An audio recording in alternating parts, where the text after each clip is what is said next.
வணக்கம். உங்கள் C news YouTube சேனலில் புதுவையின் இன்றைய நிகழ்வுகள். முதுநிலை இளநிலை மருத்துவ மாணவர்களின் நீண்டகால கோரிக்கையினை ஏற்று பயிற்சிகால உதவித்தொகையினை உயர்த்தி அரசாணை பிறப்பிக்கப்பட்டுள்ளது. புதுச்சேரியில் முதுநிலை பல் மருத்துவ படிப்பிற்கு 3ஆம் கட்டமாக 30 பேர் தேர்வு செய்யப்பட்டுள்ளனர். புதுச்சேரி ஸ்டாக் ஒருங்கிணைப்பாளர் அமன் சர்மா வெளியிட்டுள்ள செய்திக்குறிப்பில் தகவல்.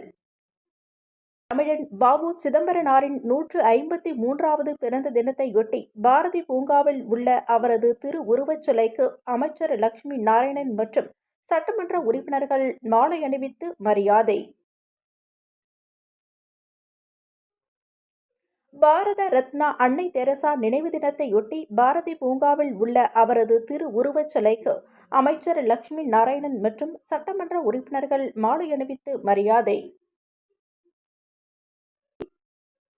நிரந்தர நீதிபதியை நியமிக்க வேண்டும், காலியாக உள்ள ஊழியர் பணியிடங்களை நிரப்ப வேண்டும் உட்பட பல்வேறு கோரிக்கைகளை வலியுறுத்தி காரைக்காலில் 2 நாள் நீதிமன்ற பணிகளை புறக்கணித்து போராட்டத்தில் ஈடுபட்டுள்ளனர்.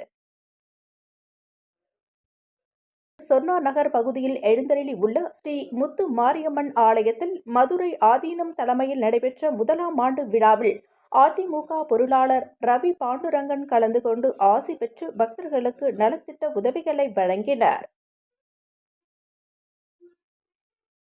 களித்தீர்த்தால்குப்பம் கருணாநிதி அரசு மேல்நிலைப் பள்ளியில் ஆசிரியர் தின விழா கொண்டாட்டத்தில் சட்டமன்ற உறுப்பினர் அங்காளன் கலந்து கொண்டு ஆசிரியர்களுக்கு பொன்னாடை அணிவித்து ஆசிரியர் தின வாழ்த்துக்களை தெரிவித்துள்ளார். புதுச்சேரியில் உள்ள அனைத்து திரையரங்குகளிலும் நடிகர் விஜய் நடித்துள்ள தி கோட் திரைப்படம் வெளியானதை ரசிகர்கள் உற்சாகமாக கொண்டாடினர். புதுச்சேரி அடுத்த புத்துப்பட்டு மஞ்சனீஸ்வரர் ஐயனாரப்பன் கோவிலில் கும்பாபிஷேக விழாவில் திரளான பக்தர்கள் கலந்து கொண்டு சுவாமி தரிசனம் செய்தனர். இத்துடன் உங்கள் சி நியூஸ் யூடியூப் சேனலின் புதுவையின் இன்றைய நிகழ்வுகள் நிறைவடைந்தன. வணக்கம்.